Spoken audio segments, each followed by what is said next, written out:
I'm traveling on literally the fastest train on this earth from Beijing to Tianjin, a city known for its Western influence. Join me on this journey. I'm Michelle Lee. The train, the CRH-3, is also China's first self-designed and self-manufactured passenger train. And from what used to be a 70-minute train ride between Beijing and Tianjin, it now only takes 30 minutes for the 115-kilometer journey. Half the time, twice the fun.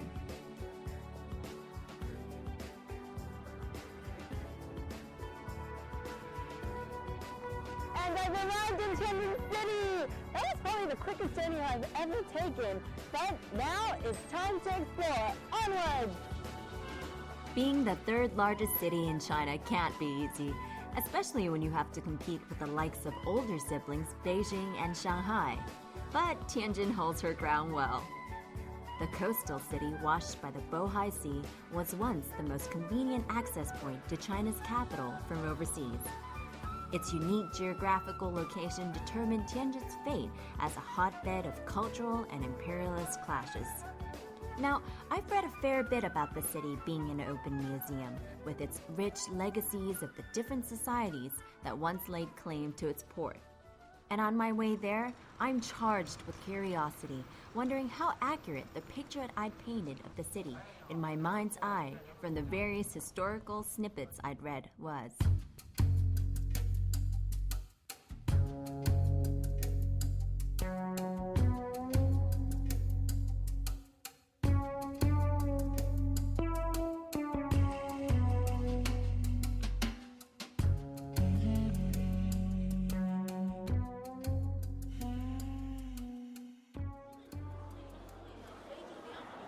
There are many historical buildings in different architectural styles spread across Tianjin, but some of the most spectacular aren't even on the tourist map. So if you really are curious, you should take a run around the city and, well, step into a bank, for example.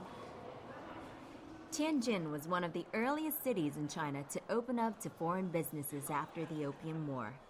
After the Chinese were defeated, the Western powers built concessions in Tianjin and Shanghai. 100 years later, there are no more foreign residents in this area, but the buildings still stand as witnesses to the tremendous changes over time. The old Western-style buildings spread across the city tend to throw me a little. It's almost as if I'm in China at moments and then transported to different parts of Europe all in one day. Banks, steam engines, cement, modern science. 150 years ago, the Tianjin locals were shocked by the advances coming from the outside world. Wow. At the same time, they were quick to realize that they had to keep up with the rest of the world. Some of the historic buildings are still being used in the same way they were in the past. This, for example, was once a British college, and it's now being used as a Chinese school. It's so wonderful, like just amazing Grecian architecture, which is strange because it was a British school, but it's still really, really wonderful to see.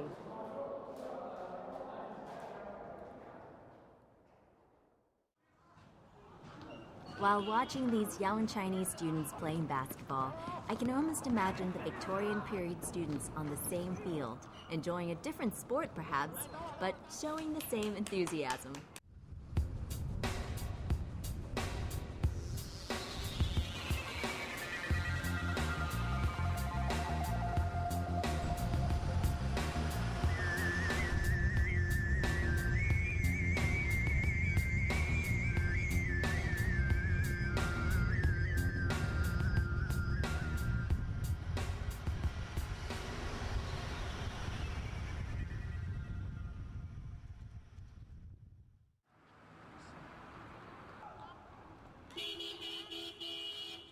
While European-style buildings are spread across the city, you'll find most of them in the 5 major road area, known in Chinese as Wudadao.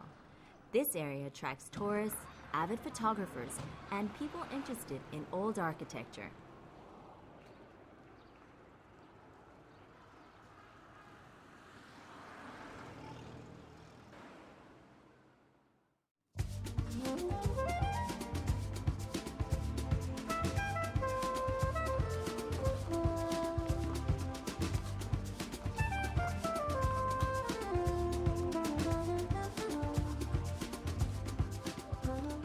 horse carriage rides that are available in Wudadao are the means of transport best suited to the surroundings. The clip-clop of the horse's hooves and the winter sunshine through the plane trees take me away from the heaviness of history, and I find myself mesmerized by the collage of fairy tale villas. If you prefer walking, which is essential for you photography buffs, stretch your legs and take your time. That's how you'll find Wudadao's hidden gems and maybe meet a few interesting characters on the way.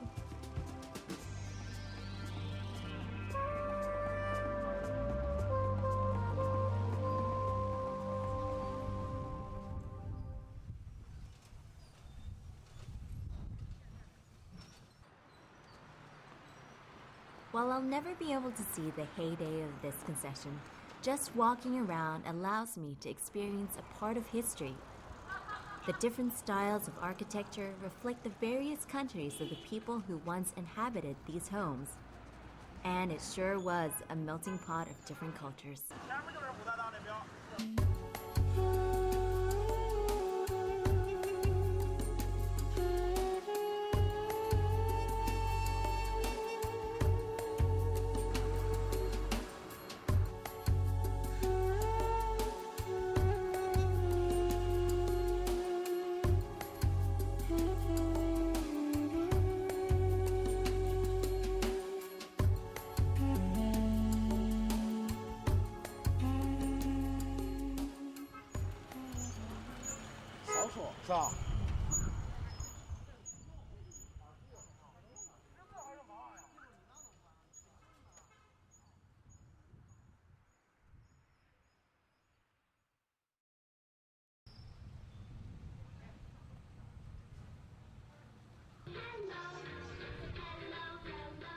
This house was once the home of an affluent family, but like all the mansions in the area, it's been state property since 1949, when most of the occupants fled the country. This estate is a kindergarten today, but many others in the area are now government offices. While most tourists flock to this area to see these beautiful villas, to the kids, it's just a part of their everyday lives.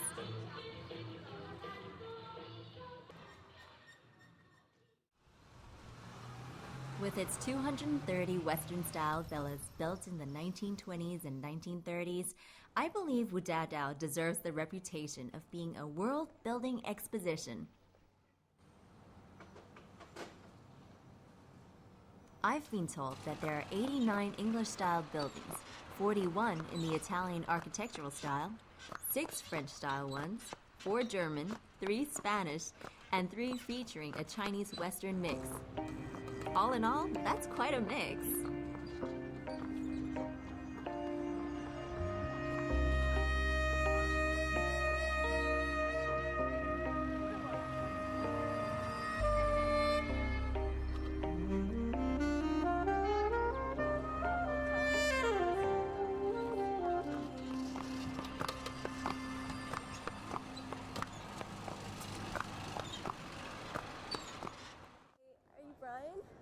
Hi, My Michelle. name is Brian. Yep. Yeah.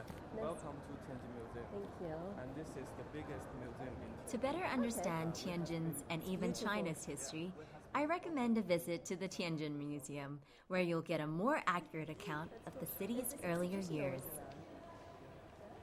With Brian's help, I learned that foreign troops landed in China at Dagukou Port near Tianjin in 1860 and marched on to Beijing. Tianjin then became an open city where foreigners had judicial authority. Here you can see the industrial civilization in the history of Tianjin. And this is the steam hammer. It's introduced from Britain. Oh, 1882. Wow.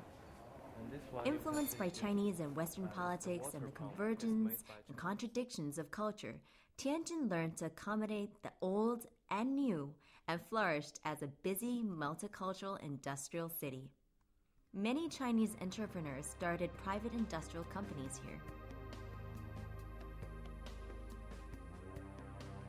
Brian also tells me Chinese culture in Tianjin has not been watered down as a result of the foreign influences.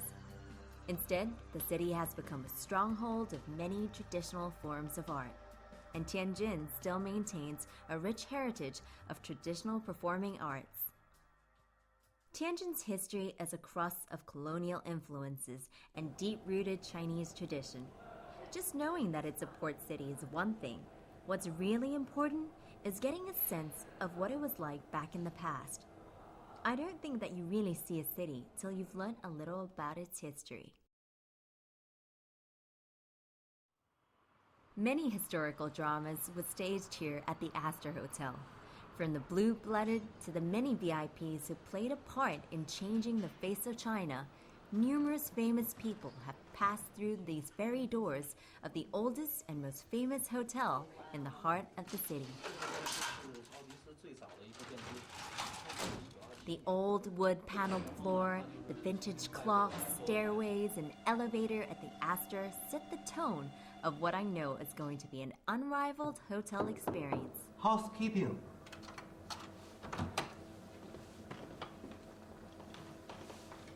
来，巴尔小姐，欢迎，这是我们的那个总统套房，来里面请。谢谢。现在您看到是主人那个书房啊。 Before I settle into my room, the hotel kindly offered to give me a tour of one of their more exclusive rooms, perhaps to tempt me into a more luxurious option. It's the room that was reserved for Dr. Sun Yat-sen, the founder of the Republic of China, whenever he visited the city. Oh, wow. It says here that this was the original meeting table that Dr. Sun Yat-sen would use whenever he stayed in this suite. Can you imagine? Beautiful. 来，继续请，这边是那个主人的那个卧室啊。Please. Thank you. 啊，非常大吧？ Yeah, it is really big. So how much would a room like this cost? 啊，这 at least 5,000 include breakfast. 5,000 including breakfast. So can I get a discount? Yeah. Yeah? Okay, I'll hold you on that.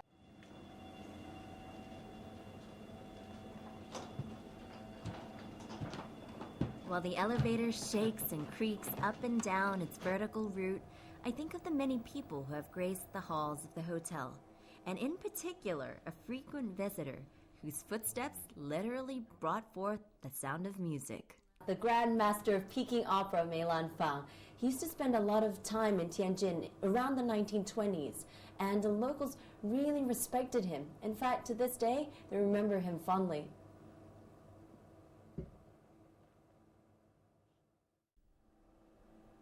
In the old wing of the hotel, the rooms reflect the personality of the guests that once occupied them. Mei Lanfang's room personifies the old Peking opera master's creative energy. It's not cheap to stay in the rooms once occupied by Dr. Sun Yat-sen, Mei Lanfang, or any other celebrity. But if you're a fan, the experience outweighs the cost.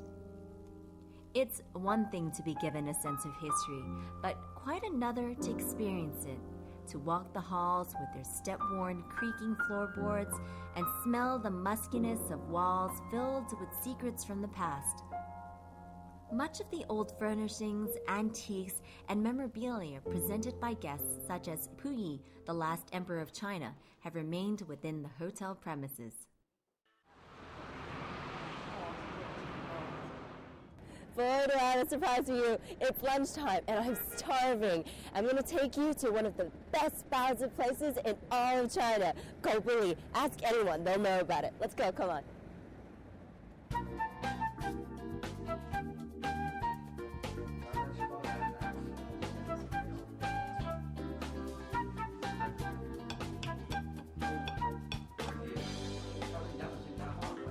I couldn't possibly come to Tianjin without trying a Gobuli baozi. Some of the locals have invited me to a baozi feast, and they insist that I try every variety, watching with hawk eyes as I eat one after another of the famous steamed buns. Although I can't say I have any cause for complaint. They were divine. Gobuli was opened in 1858. This steam bun chain was opened in 1858 in Wuxing County on the outskirts of Tianjin by a man called Go Zi. His shop soon grew popular and he became too busy to serve his customers properly. And his disgruntled customers nicknamed the shop Gobuli, which literally means 狗子 doesn't respond. How do you like it? It's really good. What meat is inside? It's pork. Okay. Pork. Yeah. That's really good. Tianjin is amazing, not just for its food, but also for the blend of foreign and local. Being in Tianjin feels like I'm hopping back and forth between local scenery and a European landscape. But as Brian told me before, many traditional Chinese arts have been preserved in Tianjin to this day, and I'm about to see one of the favorites.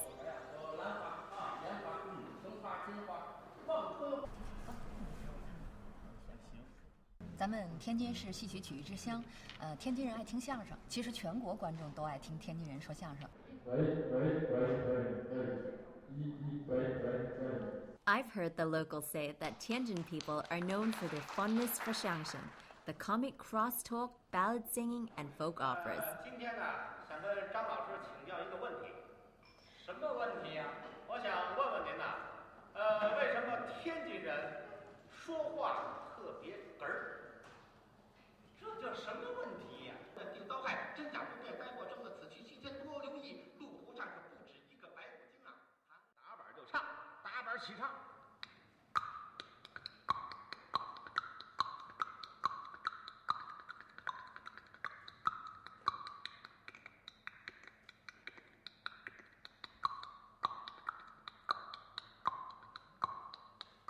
说的是有一个酒迷爱喝酒，他是天天酒壶不离手，他的爱人天天把他劝酒迷就不要再喝酒。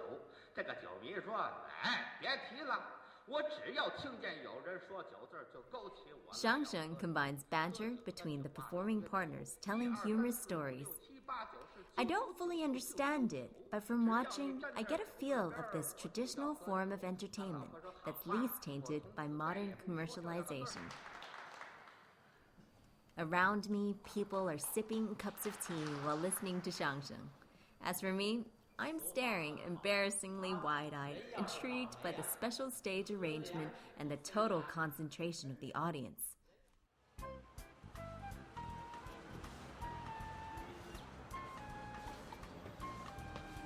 Now, I've gotten special permission to visit a place that most tourists won't see, so I thought I'd take you along for a quick look. So amazing, these places. So many of these historical buildings in Tianjin used to be residences, but they've now been turned into banks and tourist sites. But some of them are definitely less accessible, like this one, for example. It used to be Prince Qing's mansion, but it's now being turned into the Office for Foreign Affairs. And not many people can come in here, so we're really, really lucky that we can. And we're on a limited time schedule, so I'm going to show you like some of the more important things in the site. Okay, so let's go. Come on. These are the original stained glass windows that were installed when this house was built in the 1900s, and they're still in pristine condition. It's true what they say, they really don't make things like they used to. Spectacular.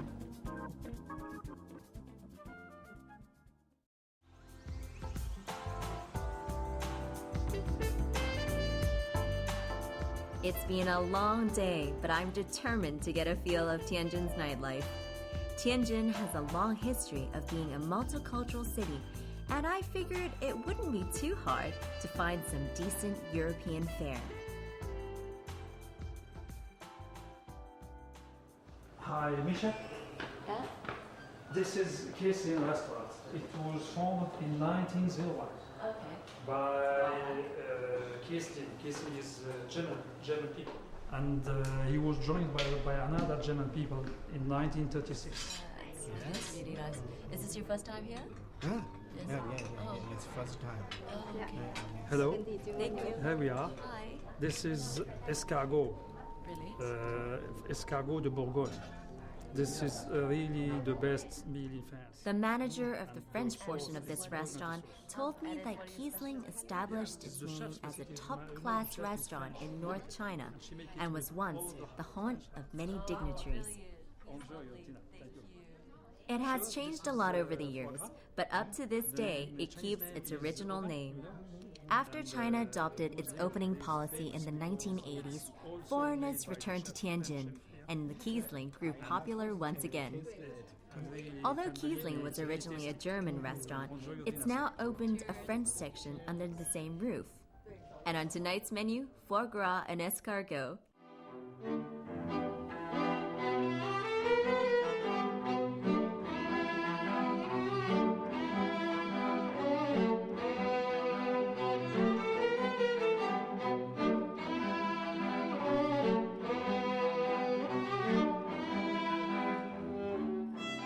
Tianjin is a city famous for its historical and cultural significance in China, so much so that it's known as the birthplace of culture and arts in northern China. It's often called the cradle of operas, but traditional arts aside, contemporary art and orchestras have found a place in Tianjin too. In the day, the city is a hub of culture. At night, it comes to life, buzzing with excitement and intensity, merging the residents' contemporary lifestyle with its historical architectural setting. It's not a city that never stops, but like the Haihe River that runs through the city center, it's a city with its own rhythm, one that moves, slowing down and speeding up at its own pace. It's seen a lot of changes through the years, from being known as the home of foreign concessions to being one of the largest cities in China. It's a place that constantly evolves and yet maintains its history and cultural roots. The buildings are lit up like the backdrop for a 1920s movie. Large signboards line the streets, the ideal setting for the night owl in me. I discovered a quaint building that was built to look like an old church. In the day, it's an art gallery, but at night, it's a place for contemporary musicians to unleash their talents. And night after night, the locals come to enjoy a performance, be it jazz or a string orchestra.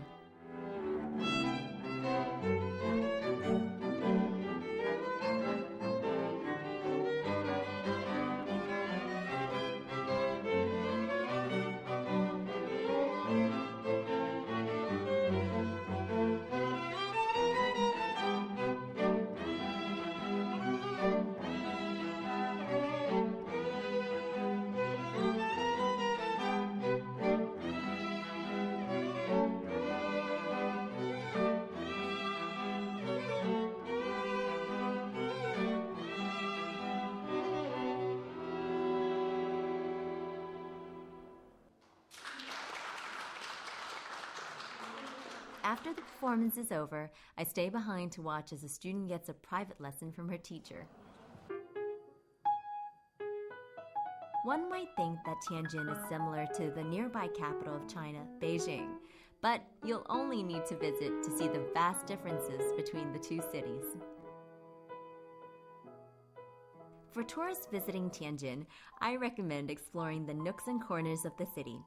Only then will you find places as quaint as this and be able to experience a more modern aspect of the Tianjin lifestyle.